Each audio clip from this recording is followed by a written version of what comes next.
Well, we go ahead and get this started. On the far end, the curb record suit, Kevin Swindell, the Jesse Hawkins Sprint Car Award winner this year.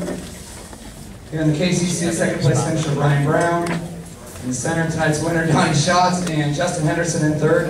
We'll start off with Donny. Donny, talk about number 6. I mean, this time, you had to come from deep in the pack, starting 21st. 7. Yeah, it's, you know, I never, when you win this race, I guess you can never really say that you don't know you can do it again, but it's, I just haven't seen the roll that good all week long, and I really didn't know what to expect. I mean, you get frustrated when you're so used to coming here and just clicking and being good right off the bat. That, you know, we kind of threw everything but the kitchen sink at it, and you know, we argued about a few changes, and they were all the right ones.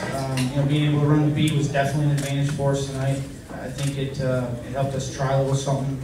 You know, it's pretty tough to come in here and not run hot laps and just go. You know, the track's different, and you know, the night's supposed to be shorter, but there's still a lot of laps turned, so it feels great.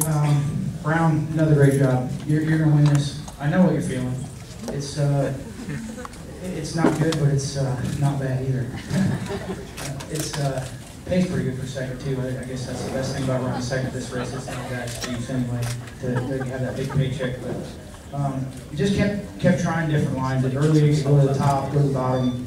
As the race went on, it started to lay a little bit of rubber on entry, and I tried to get in it and try to get out of it and turn down off the middle and get a run. And you know, one thing that I think really helped me with tonight's race was just being able to run a dirt late model. It's something that's helped me learn how to drive this race car without depending on the wings so much.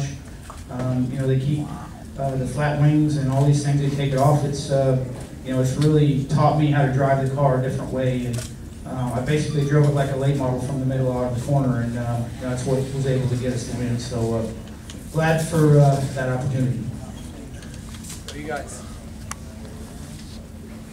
Hey Donny, can you talk a little bit about, did you get the position you wanted to be at the halfway mark when you were in lap 25, you know, around the break? Were you satisfied with where you were? Yeah, you know, I've had trouble the last couple nights here. This receiver thing, I've got so dependent on it that I don't know. I got a helmet that's painted with some metal flake, and the receiver wasn't working.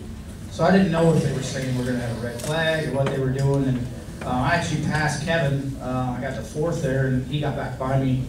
And I think it was 19 laps down. I thought, well, for sure we're going to have a fuel stop, but we didn't. And was able to get in the top 5. And that's something I told my guys. I said, guys, if we're going to have a legit shot at this, we need to get to the top 5. And so we need to throw the kitchen sink at it to get that far at the first half for sure. And you know, we were able to get that far.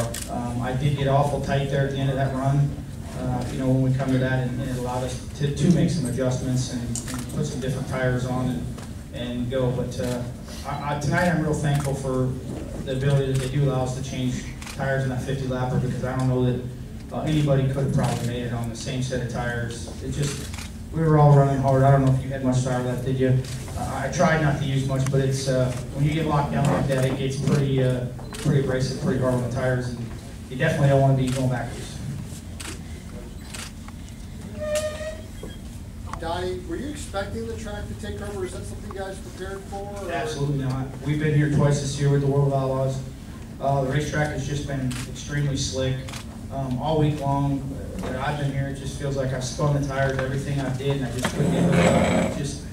And the other night at the end of the Kelly Challenge, it started to take, or the World Challenge, it started to take a little bit of rubber going in, but I didn't really expect it tonight. I expected with the way they prepped the track and the conditions that were there, that it would really you know, be tricky on the cushion, and it would get right up to the wall, and maybe that little groove on the bottom, but it still allowed for that ability to lay rubber in the black.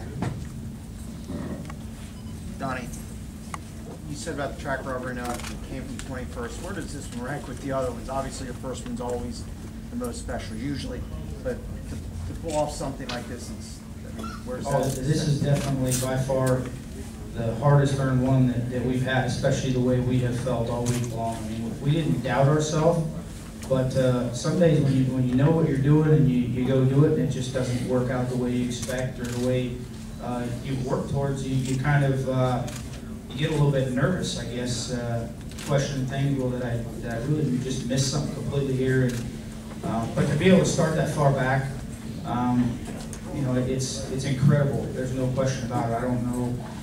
To be real honest with you, I was hoping last night I could maybe get through the World Challenge and just take that 25th spot, but you know, it would make it a lot better. But I'm kind of glad we run the B, give us that great opportunity to feel the track out a little bit tonight. And I can tell you this is definitely the hardest burn.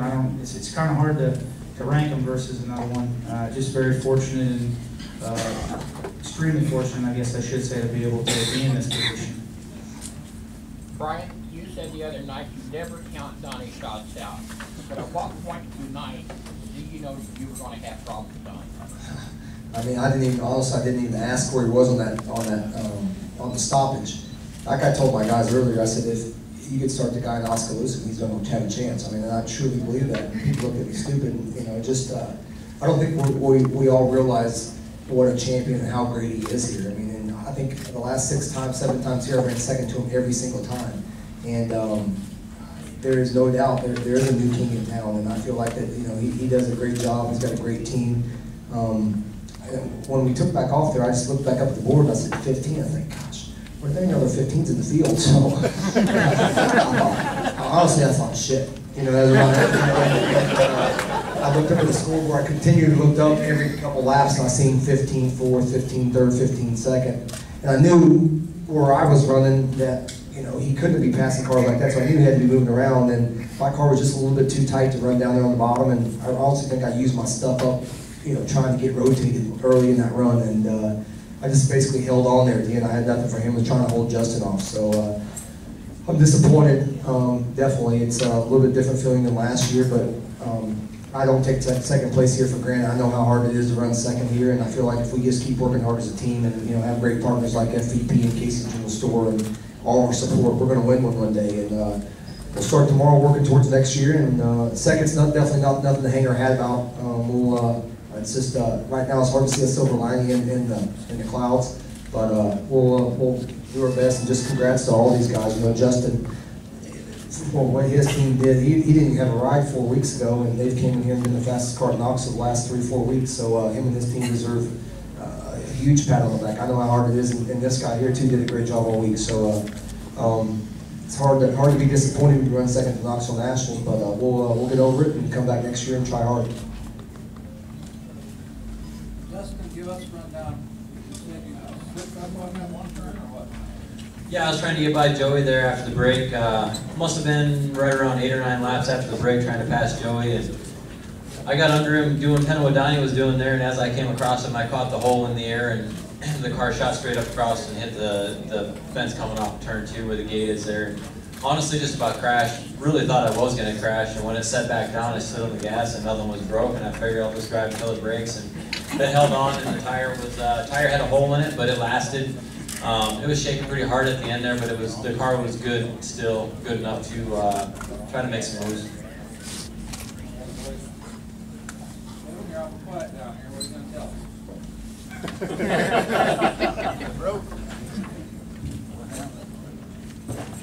I don't know. It sucks to sit up here knowing that we didn't finish that deal, but good to have the week we had, and then think I'd win the Mr. Sprint Car deal with Larson running an on-wing race, but still managed to get the points out of the deal. So you know, proud of all the guys back there, and Bernie and the race parts car. And, you know, probably should have been sitting up here in a different seat, but I guess before my time shirt.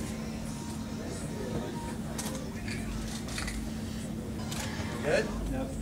Hey, Donny. Thank you, Arthur. Donny, talk about you split the lap cards of Max and I guess Jeffrey. How close was that? And was it at that point maybe you figured, you know, I'm going to track him down, I'm going to win this thing? The bravest thing you can ever do is split 2 Australians, I can tell you that. No, you know, you get them opportunities, and when you come to this race, you have to take them. You know, I would, not that I like crashing, but I think I'd rather crash than run 5th. You know, I told my guys we're going for gold here, and you know, when the track starts to get a little bit like that, and it's you know, starts laying rubber, you don't know if it's going to get to be one groove or it's just going to start tearing tires or what's going to happen. So if you get an opportunity, you better be there for the taking. And they did. It left me a great opportunity, and I took advantage of it. Donny, I just wanted to know, in terms of the fact that you achieved what you achieved here, how do you feel when you still get the response from the crowd having performed such an amazing ride? You know, you just get used to it. It's not something that I can say, I'm going to run home and say, tell my nieces, yeah, that's cool when people boo for you because they're just starting to race go-karts. But the 6 guys that painted their chests up that I got to take a picture with, that makes it worth every boo in the grandstand, to be honest with you. I know there's people that boo just because someone else does. I did the same thing to Steve Kinder back in the day. And you gotta appreciate the situation, but it's it comes with the territory. I understand how it works, but you can't say that we didn't have the deck stacked against us to start. I mean, we started where we needed to in the back and made the best of it, and that's what we're here to do. That's what our job is, and that's what we love to do. Kevin, One thing quick, please you guys don't bash the Duncans for that track. I know you guys think rubber and you think it's a boring race, but this guy just started 20 whatever and won that race. I mean, you could still race all over 3 or 4 different grooves. I know how you guys sometimes like rubber is horrible. I mean, that was a great race track. They did a great job all week long, and just keep that in mind when you guys. It wasn't a horrible race. It was rubber, I understand, but he started so far back, so be easy on him. Yeah, I didn't want to, when I say taking rubber, I don't want anybody to think that I was bashing on the track either. It's definitely not that way. But you got to expect things like that. How many days in a row has Knoxville raced? 9 with a day off here and there and very little rain, so it's going to happen. I mean, they just wear it out. You can only race on it so long before you're going to have them conditions, and they did a great job on the track all week. I don't think I've ever been at the Nationals where you've seen 4 nights of a more consistent racetrack than what there was. I think it was the same for all 4 nights for the qualifying. I mean, if you look at the times and the way the heats were run, they did a perfect job on getting everything just perfect. Kevin. Donnie, who would you like to dedicate this win to, and happy birthday? Well, it's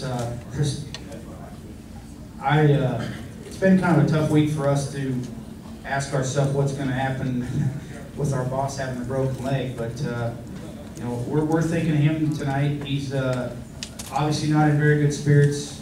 He's missing his first race in probably his whole career tomorrow, so he's the one that we really got the motivation from today to pat us on the back and tell us, you guys know what you're doing, just do your jobs. And I wish he was here with us, but he's got a lot of road ahead of him to get himself better. And thank you for the happy birthday. It's actually pretty cool to be the old guy in the mix here, because at some point you look back and you see there's just not a lot of young people coming along in the sport, but with these guys here, they're going to definitely take control of the sport the way they have the heart for it, for sure. You come into Knoxville with the 360 Nationals, the 410 Nationals. You have a run on a half-mile per battle, and you finish off at podium only twice. How do you do that? It's just good people, good car. It made it easy on me to hop back in when the thing's easy to drive, and just kind of made the transition well, and lucked out with the way everything goes. I got to run the 360 first and kind of ease myself back in with a little bit slower speed, and then pick up at the 410. And I really didn't think I was, I thought I hadn't slowed down everything good enough after the 360, but Sunday was good, and this week's been really good, and happy to really happy to get in the race since I struggled so bad with this place before, and was going to be really happy to run the top 5 there, where I think we would have ran pretty easy, but happens.